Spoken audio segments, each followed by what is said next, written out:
بسم اللہ الرحمن الرحیم۔ بات چل رہی تھی نماز کے ظاہری ڈھانچے سے متعلق اور قیام اور قرات کا طریقہ اور اس وقت کیا تصور ہونا چاہیے، اس کو ذکر کیا گیا تھا۔ آج ایک اہم بات کی طرف توجہ دلانی ہے، وہ یہ کہ نماز کے باہر بھی اور خاص طور سے نماز کے اندر بھی قرات تجوید کی رعایت کے ساتھ ہونی چاہیے۔ عموماً تجوید سے بے توجہی برتی جاتی ہے، حالانکہ یہ بھی قرآن پاک کے لیے ضروری ہے۔ علامہ جزری رحمۃ اللہ علیہ نے فرمایا ہے، وَالْأَخْذُ بِالتَّجْوِيدِ حَتْمٌ لازم من لم يجود القرآن آثم، کہ تجوید کے بغیر قرآن پڑھنے والا گنہگار ہے۔ اس لیے ہر ایک کو تجوید کا بنیادی علم حاصل کرنا ضروری ہے، کیونکہ حروف صحیح ادا نہ ہونے کی وجہ سے قرآن کے معانی میں فرق آ جاتا ہے اور اس سے بعض اوقات نماز فاسد ہو جاتی ہے۔ خیال رہے کہ عربی زبان بہت نازک زبان ہے، معمولی بھول چوک مسٹیک ہونے سے کہیں سے کہیں معاملہ پہنچ جاتا ہے۔ مثلا علماء نے لکھا ہے، اگر آپ نے پڑھا الحمدللہ رب العالمین بڑی ہا سے، تو اس کے معنی یہ ہوں گے، میننگ یہ ہوں گے، تمام تعریفیں اللہ کے لیے۔ اور اگر الحمد چھوٹی ہا سے پڑھا نعوذ باللہ، تو اس کا میننگ ہوں گے پھٹا ہوا کپڑا اللہ کے لیے، نعوذ باللہ۔ اسی طرح قلب بڑے قاف سے پڑھیں گے تو اس کے میننگ ہے دل، ہارٹ، اور اگر قلب چھوٹے قاف سے پڑھ لیا تو اس کے معنی ہوں گے کتا، یعنی معنی فاسد ہو جائیں گے، اور معنی فاسد ہونے سے نماز فاسد ہو جاتی۔ اس لیے تھوڑی سی محنت کی ضرورت ہے، آپ زیادہ فکر نہ کریں۔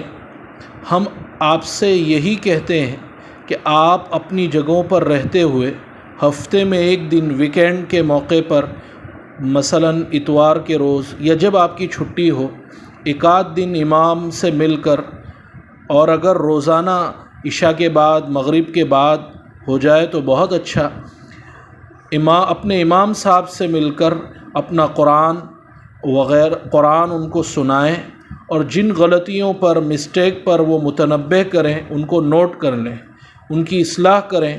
اس طرح کچھ دنوں میں آپ کی قرات ٹھیک ہو جائے گی اور آپ کی نماز میں جان پیدا ہوگی۔ آپ جانتے ہیں کہ کل 29 حروف میں سے آدھے حروف تو اپنے آپ درست ہو جائیں گے، چند حروف کے لیے تھوڑی محنت اور دھیان کی ضرورت ہے۔ قرآن کی صحت کے بارے میں عموماً بے توجہی برتی جاتی ہے، اس سلسلے میں کوتاہی نہ ہونی چاہیے۔ بہرحال ہر ایک کو تجوید کے ساتھ قرآن پڑھنے کی کوشش کرنی چاہیے، تاکہ قرآن کی تلاوت کا حق ادا ہو اور نماز کا فریضہ بھی صحیح طریقے پر ادا ہو، خاص طور پر امام کو، اس لیے کہ حدیث میں ہے الامام ضامن، امام تمام مقتدیوں کی نماز کا ذمہ دار ہے۔ اس وجہ سے اس کے لیے یہ بہت ضروری ہے، ورنہ نمازوں کے فاسد ہونے کی صورت میں تمام نمازیوں کی نماز کے فاسد ہونے کا گناہ اپنے ذمے لینے کے مترادف ہوگا۔ البتہ یہاں ایک بات عرض کر دینا مناسب بلکہ ضروری ہے کہ تجوید کے بارے میں عموماً یہ خیال کیا جاتا ہے کہ تجوید صرف طرز، لہجہ اور اچھی آواز کا نام ہے، جیسا کہ آج کل حسن قرات کے جو مظاہرے ہوتے ہیں تو سبھی اس کے عاشق اور دلدادہ نظر آتے ہیں، چاہے ہزار تکلف فارمیلٹی ہی صحیح، لیکن لہجہ ضروری ہوتا ہے۔ چاہے نقالی یا کوئی نئی ڈیزائن بنانے کے چکر میں حروف کی صحت، پروننسیشن اور تجوید کی قواعد کی کیسی ہی قربانی دینی پڑے، یہ سب گوارا بلکہ بصر و چشم قبول ہوتا ہے۔ یہ بات نہایت افسوسناک۔ حد تو یہ ہے کہ بعض مساجد میں امامت کے لیے گویا یہی چیز شرط اولین پہلی کنڈیشن ہوتی، حالانکہ یہ اس قدر ضروری چیز نہیں، بلکہ تجوید نام ہے حروف کو ان کے مخارج اور صفات سے صحیح ادا کرنے کا، وقف صحیح کرنے کا۔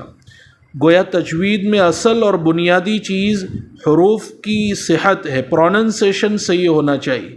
اس لیے ہماری کوشش اور توجہ کا مرکز سب سے پہلے حروف کی صحت، حروف کو صحیح ادا کرنا ہونا چاہیے۔ ہاں، اگر کوئی تجوید کی رعایت کے ساتھ بغیر تکلف کے فطری آواز کو باقی رکھتے ہوئے لہجے کے ساتھ پڑھے، بشرطے کہ وہ اس سے بنتا بھی ہو، تو بلا شبہ یہ ایک مطلوب اور اچھی چیز ہے۔ لیکن محض آواز کو گھٹانا بڑھانا، یا ضرورت سے زائد آواز بلند کرنا، چیخنا، یا صرف گنگنانا اور گانے کے انداز پر پڑھنا، تو ان چیزوں کا تجوید سے کوئی تعلق نہیں، بلکہ یہ قبیح اور بری چیزیں ہیں، ان سے بچنا ضروری ہے۔ اللہ تعالی ہم سب کو صحیح سمجھ نصیب فرمائے اور تجوید کے ساتھ قرآن کو پڑھنے کی توفیق عطا فرمائے اور اس کا اہتمام نصیب فرمائے۔ سبحان اللہ و بحمدہ، سبحانک اللہم و بحمدک، نشہد ان لا الہ الا انت، نستغفرک و نتوب